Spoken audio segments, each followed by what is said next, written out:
Alright, so towards the middle of July, I decided to remote view 3i Atlas. It's an object that has been pretty interesting. You know, you hear a lot of stuff about it, like is it an alien craft? Is it like just a natural comet? And I basically decided to go, try to remote view this thing. So I laid down, meditated, and I basically sent, I think, like 15 to 20% of my consciousness out towards this thing. And the first thing that I noticed was that it was physically going so fast that I could not actually get a lock on it. Usually, when you're remote viewing something, you could kind of lock onto it and travel with the thing if you so wanted to.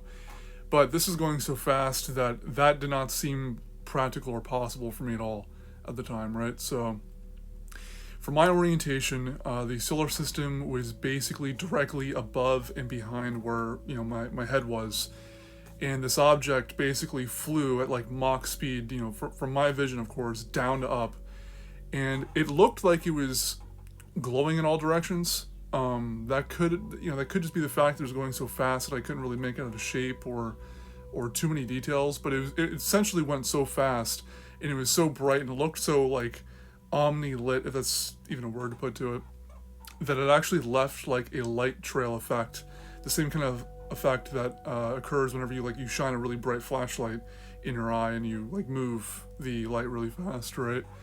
So it seemed like it was glowing in all directions. That's not like super definitive, but that's how it seemed. And a piece of information that came with this was something to do with a black hole.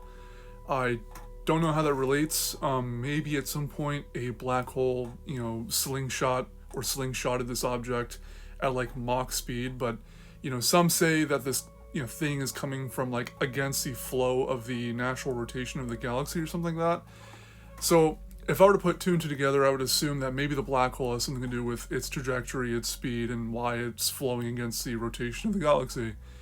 In fact, I would not be surprised if they find signs of a black hole near the direction this thing came from, because that seems to be what was implied with that download of the black hole. So that's not really to say that this thing is not unnatural, but the way that it was sent here, I think it was basically lobbed to us from a black hole. But yeah,